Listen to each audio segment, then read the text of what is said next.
Across many industries, apprenticeships offer the best way to tackle skill shortages and ageing workforces. So, what makes the most effective schemes work? Keep listening to find out. Support for this podcast comes from Mackie.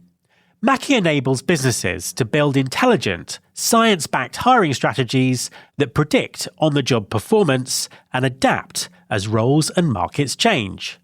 Companies today face a surge of undifferentiated AI-inflated CVs and often rely on manual screening or inconsistent processes. This leads to missed talent, weaker performance, and a poor candidate experience. Mackie combines science-based assessments, behavioural signals, and autonomous AI agents into one integrated engine. It evaluates every candidate, predicts who will succeed, and continuously improves hiring outcomes. Teams hire faster, more fairly, and at a lower cost, while delivering stronger on-the-job performance and a better experience for candidates and customers. To find out more, you can go to mackiepeople.com. And Mackie is spelled M-A-K-I. And that's mackiepeople.com. There's been more of scientific discovery, more of technical advancement and material progress in your lifetime and mine than in all the ages of history.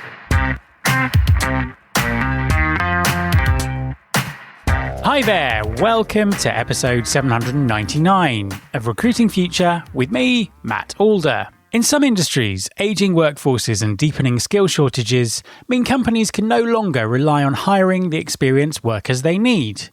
The only realistic option is for them to grow their own. And that puts apprenticeship schemes right at the centre of workforce planning. Running a programme at that scale raises questions that go well beyond recruiting.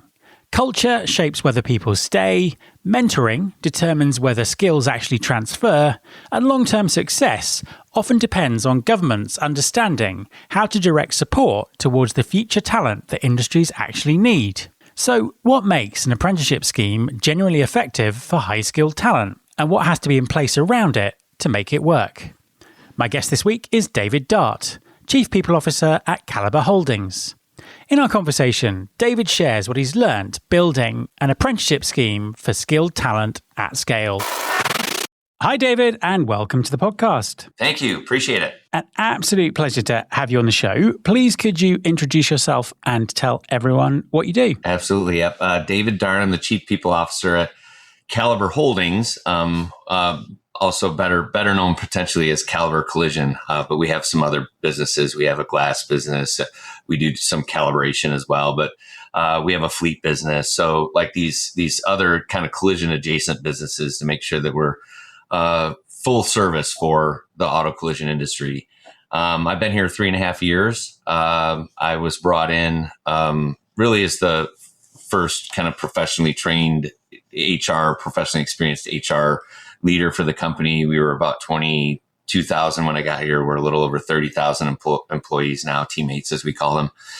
And I come from various background of multi-unit organizations and other industries as well, but I've kind of specialized more in multi-unit, large scalable companies, and here to kind of help build the scalable platform and the training programs that are required to lead us into that next phase of our company's history. Now, there's some real unique things about the talent challenges that you've got and who you hire and how you develop people, sort of particularly around the skilled technicians that you use. Tell us a little bit about that. What makes hiring them and developing them so different from what happens in other industries? This has been very interesting to transition into the collision industry out of some of the other multi-units that I've been a part of, because it's really, I wanted to go to another frontline led organization. And what I mean by that is any multi-unit is only as good as the frontline teammate interfacing with the customer. And you can't book the revenue until you complete the repair order, and you can't complete the repair order unless you have the technician to perform the work. So this is frontline led, but this is different in that our technicians are highly skilled. It takes probably 3 to 5 years to become fully productive as an experienced body technician. Think about the complexity of every collision that happens. There's so many variabilities with regard to how the original equipment manufacturers, I think, GM, Audi, the BMW, those sorts of, the big auto suppliers, they all put their vehicles together differently. No collision is the same. Some have just structural, but many have structural and mechanical issues with them. So that complexity is significant. In addition to that, all of the technicians own their own tools. So there's an element of I'm the person who owns all of these things. So I'm kind of an independent contractor mentality, a little bit of that exists in the industry. And then if you think about the fact of the matter is that a lot of our technicians are aging out in the industry because of the de-emphasis here in the U.S. for a long period of time of saying trades aren't necessary. We really need to focus on, bachelor's degrees and a lot of push for people to go to college as opposed to explore some of the skilled trades that are out there. So that it was their diminishing of that happened. And now you look at what's happening to our workforce, we have to bring more people in. So it is very different than the other places I've been, because you can get a pest technician, as an example, pretty productive, almost fully productive in about 3 or 4 months.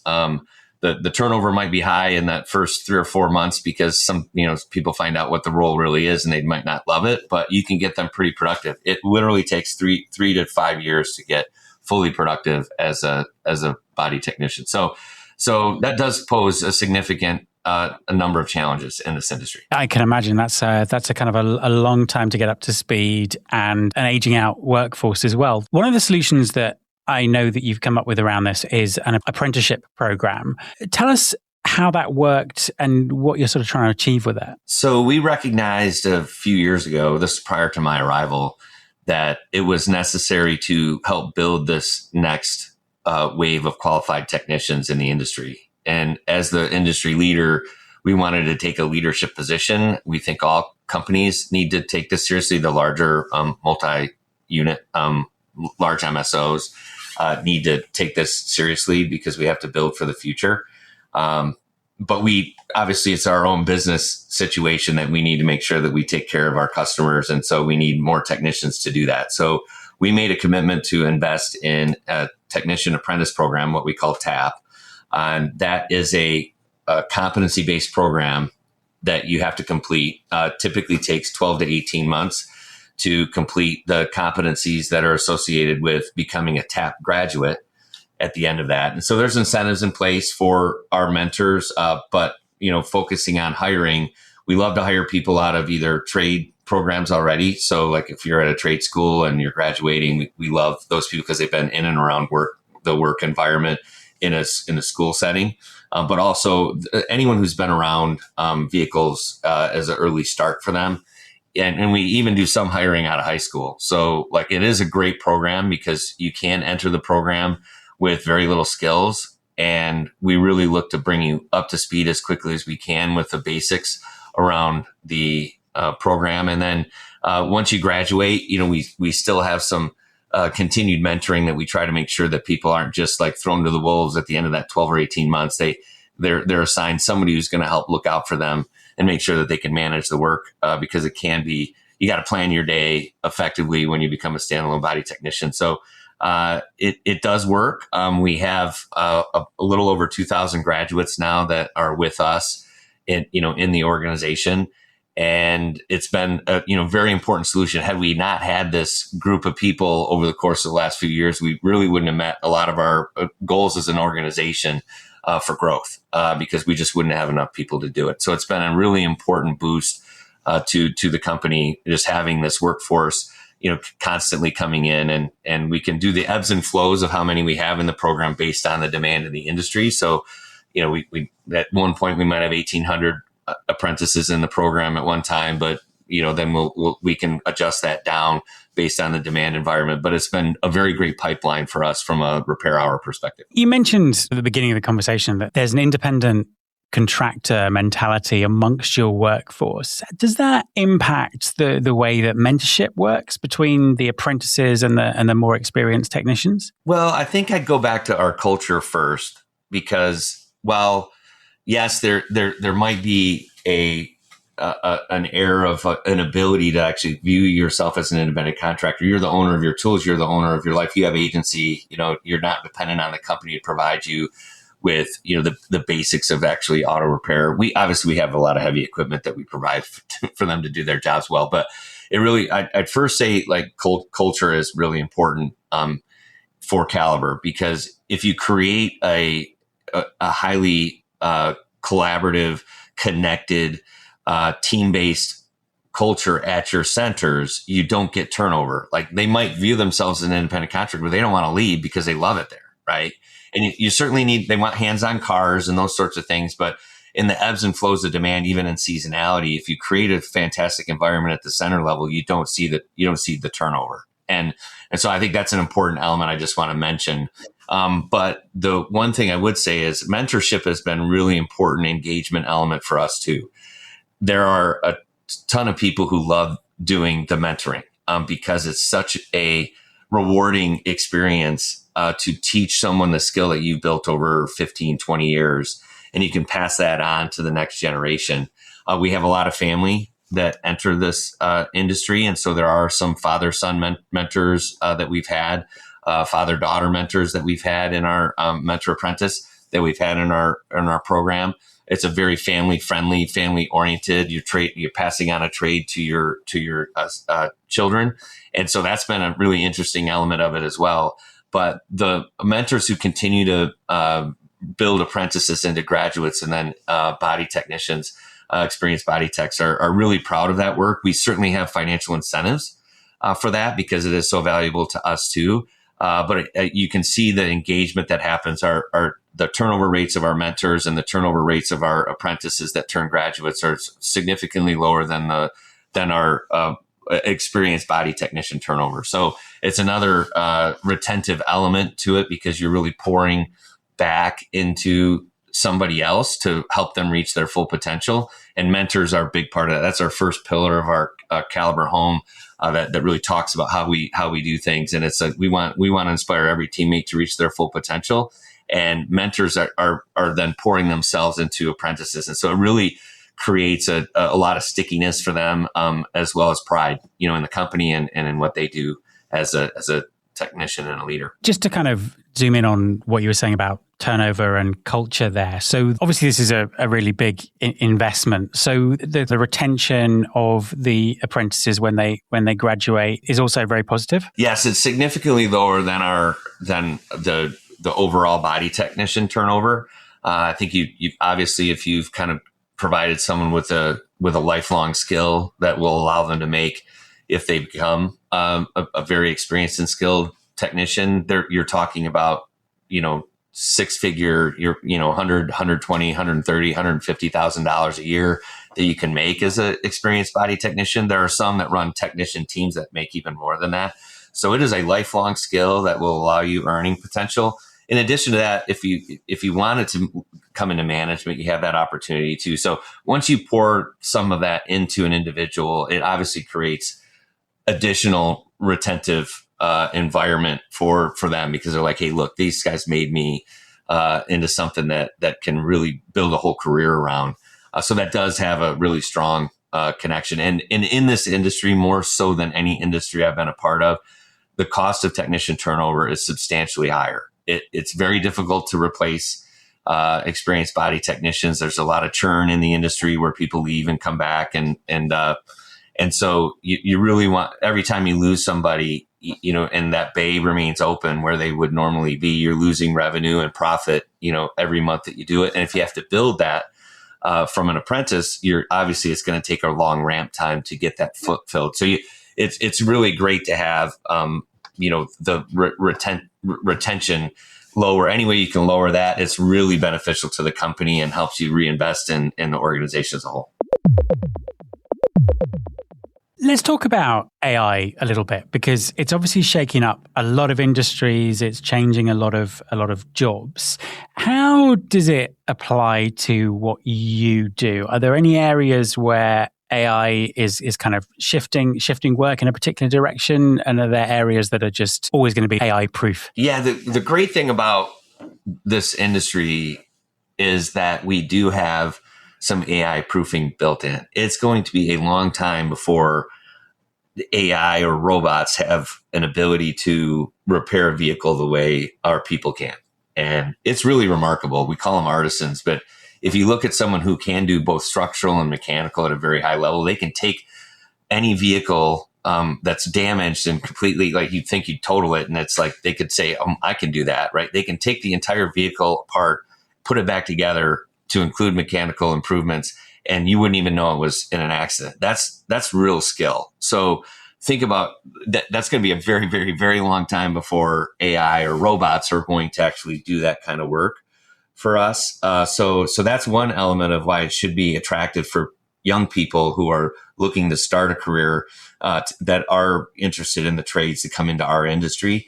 But AI does have a role. There's certainly a significant amount of back office in a company like this that can be automated to make sure there's a better customer service experience for both insurance carriers as well as our drivers who come in with damaged vehicles, to make sure that our billing is done quickly and accurately, correctly, to make sure that we are processing any of those invoices effectively. But it really, AI in the center level is going to be oriented around estimating. So the accuracy of the estimate is an important thing for the carriers. And obviously you want it to be, we want to capture all the things that we've agreed to with our carrier partners, but we don't want to overwrite them and we don't want to underwrite them. We don't want to overwrite them for the insurance carriers. So they care about that. And we don't want to underwrite for us because we want to make sure we're capturing the full value of our differentiated offering. So AI can really do a remarkable job already today. And it just is going to continue to advance of, looking at the VIN, understanding what that vehicle is, all the parts that are associated with that vehicle. So you have more accuracy in the parts that you order. So you don't have human error that comes in with, I ordered the wrong part because that year there were two different types of fenders, and for that vehicle, it's just slightly different in one than the other. So it kind of eliminates some of these basic issues that you will have in parts ordering because it clears it up. But it can also identify where the crumpling is and how many parts you may have to order for it, what other type of adhesives might be required in that repair, and really get you 95% accurate. And then you just have to close with the human being just on the last 5% to make sure that it's accurate. So there are a lot of things that are out there now that helps us be more efficient, effective, and accurate with these sorts of tools that are available today. The other thing that it will help us with the complex repairs, so advising and the complexity of the repair, so that there will be this oversight that AI can provide, where you're actually looking at things through maybe like Google Glasses or Meta Glasses, where you're looking at the vehicle and you're asking questions of what are some repair techniques that might be best associated with this vehicle. So they won't be able to do the work. Obviously, our people will do the work. Our technicians will be able to do the work, but getting that advice right now, we have quality technical coaches that provide a lot of that. And so some of that can be, we won't have to have maybe as many quality technical coaches. We'll have, the AI could provide some advice based on the knowledge base that we have as an organization. So again, the technicians are pretty AI proof, but there are use cases for AI that are rapidly being introduced in the industry. And a lot of it is around estimating and then front office management to make sure that we, get our bills paid and our invoices out and those sorts of things. You mentioned that one of the issues behind the skill shortages that you're dealing with has been the deprioritization or the lack of emphasis put on getting people into careers in trades. What needs to change in terms of policy or funding to support industries like yours building the workforce that you actually need in the future? Thanks for the question. I think this is an important one. There has been, obviously, there's been an awful, when trades were de-emphasized, there was a real push to have a lot of government assistance in paying for tuition at 2 and 4 year universities. And so in the past, the trades have been focused by my dad is a graduate of the apprentice program, if you will, from General Motors. So he was an electrician apprentice and then became an elevator apprentice and had a wonderful career with General Motors. But those programs have been de-emphasized. General Motors paid for all of those. They were part of their operating model. And as companies went away from them, we're now building them. And some of these mid-sized companies as well as us, and we have the ability to invest in this, but mid-sized companies will really struggle with having enough scale to invest in programs such as this. So we are working with other large MSOs in the industry to ensure the Wages Act, which is which is an important element that we're actually introducing, with other Congress people and senators.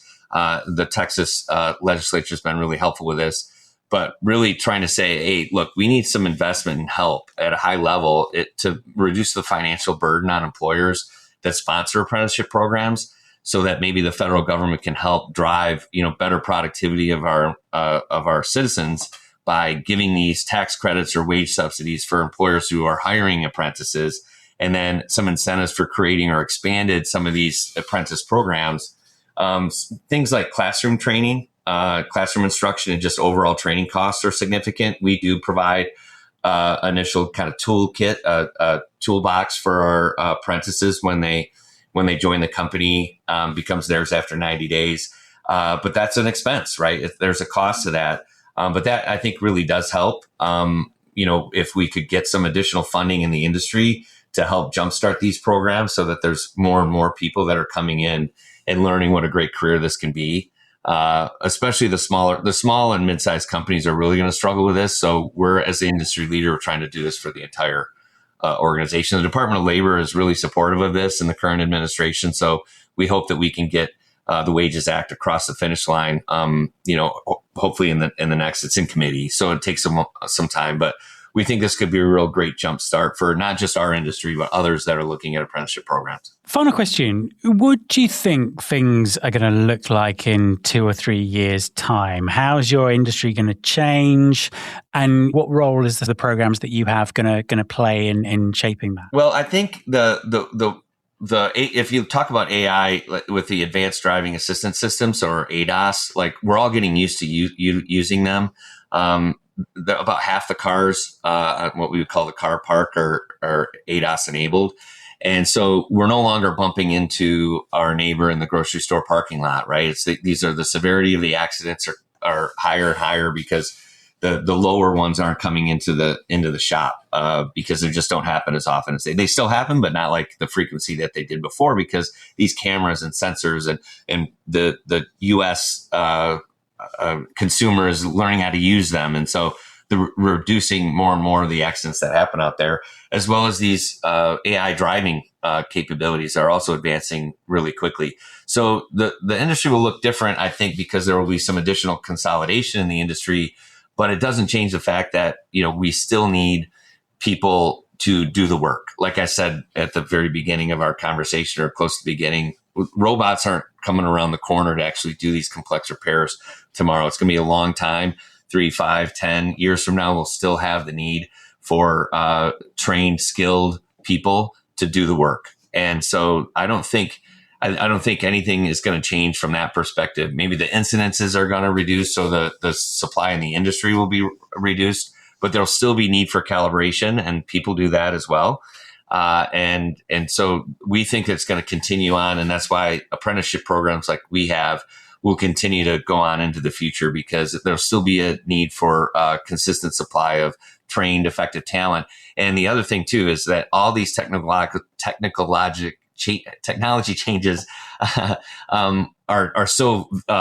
rapidly happening in the industry. So there's a constant need for training as well. It's not just the apprentices, but we have to continue to train our existing body technicians as well as our graduates, so that there's like a graduate program, right? A post-grad program for our technicians that graduate from the TAP program. But we also need to continue to train our existing body technicians on handling some of these advanced materials that are coming in. It's far different than how we might handle steel. Aluminum is very different as an example. So we have to actually get certified on those things. So there's going to be an awful lot of training. It's just going to continue to advance for us to make sure that we have the people qualified to do the work. David, thank you very much for talking to me. I appreciate it. Thank you. My thanks to David. You can follow this podcast on Apple Podcasts, on Spotify, or wherever you listen to your podcasts. You can search all the past episodes at recruitingfuture.com. On that site, you can also subscribe to our weekly newsletter, Recruiting Future Feast, and get the inside track on everything that's coming up on the show. Thanks very much for listening. I'll be back next time, and I hope you'll join me.